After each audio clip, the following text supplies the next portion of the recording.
Hello everyone. Today we're going to talk about magnetism, the people who influence our understanding of it, and the applications that are used in today.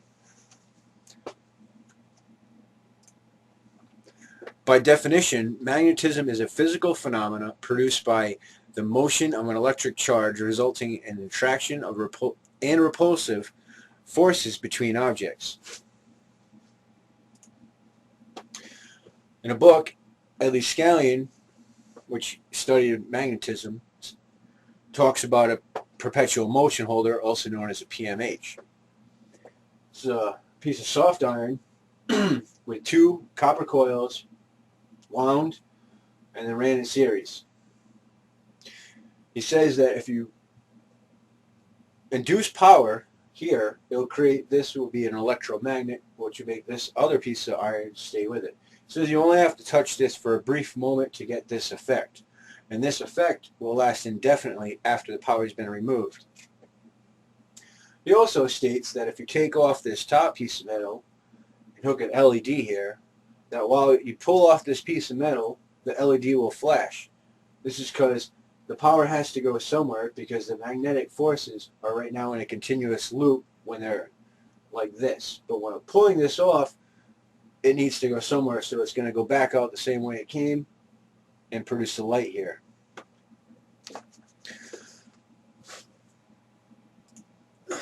Nikola Tesla, on the other hand, made the induction motor, which is kind of similar. Because you have copper coils, induced power, a squirrel cage that's, I believe, has magnetism etched in it. So while inducing power, you create a magnetic field, which will make this spin, which allows the shaft to spin. So there's your induction motor.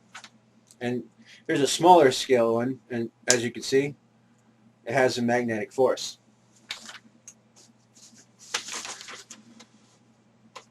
According to one of the journals I read in the International Sportsmen's Journal, Bosch says, today magnetic fields are used to successfully treat fractures, depression, pain, wounds, and other medical conditions. Exposure to a magnetic field appears to be safe with very few reported side effects, even after long-term use or exposure to very strong magnetic fields. That was written in 2008. I also took a couple things apart, but before we get into that, in the healthcare industry, people may have heard of the MRI, which is a magnetic resonance imaging system. So there's one right there. The computer has a computer fan. Probably seen these. I took apart a Xerox machine. Also has a motor, 24 volts, copper coils. This kind of looks like the same squirrel cage effect. Then it has a magnet. So probably the same as the induction motor. You put a power to it, it'll make the motor spin. And of course, you have a ceiling fan. Squirrel cage, magnetic ribbons, I guess you would call them. Your coils. So same principle, add power to it, creates a magnetic field. Squirrel cage allows that to spin.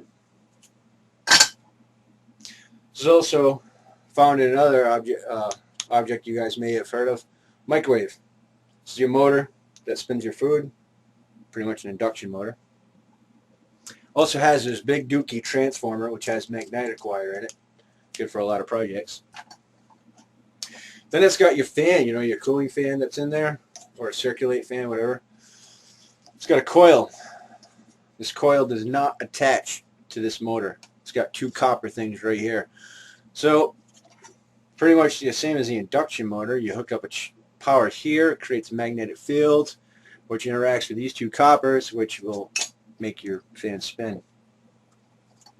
The circuit board, it also has a smaller one, transformer, which has magnetic coil, probably 12 volt one. To your surprise, I found magnets in it too. Can't really push them together because, the same ones, you can't do it. But they do, however, go through my hand pretty well, so they're pretty sturdy and strong magnets.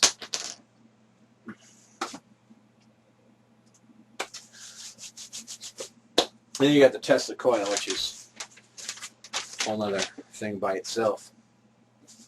Okay, so another article I read, which this one's in the Magnetic Myths: Why Magnets and Magnetic Fields Attract New Age Flim-Flam and Flapdoodle Skeptics. It's an odd name, but whatever. I believe the guy's name is pronounced Prothero. But in his article, I'm going to quote, he says, Earth's magnetic field has two components, a Doppler field, which makes up 90% of magnetism we normally measure, and a non-dipolar field, which is normally hard to detect against a strong field, but which makes up 10% of the total. Pretty sure that Tesla has this same concept almost in mind, considering this is a coil and this is a coil that's an aluminum top. So magnetic field interacts with this magnetic field, which creates your lightning effect. So when you're looking back, you got the Tesla coil, you got the induction motor, you got Ellis Gallien's perpetual motion holder, which is also, you know, an electromagnet. You have the two articles, one that talks about how we're pretty much surrounded by magnetism, and it's almost used in everything that we have on this planet. You know, I mean, even a power drill uses the same principles. You know, I'm pretty sure if you take other things apart, you'll see all these components in almost everything we use. So may the force be with you.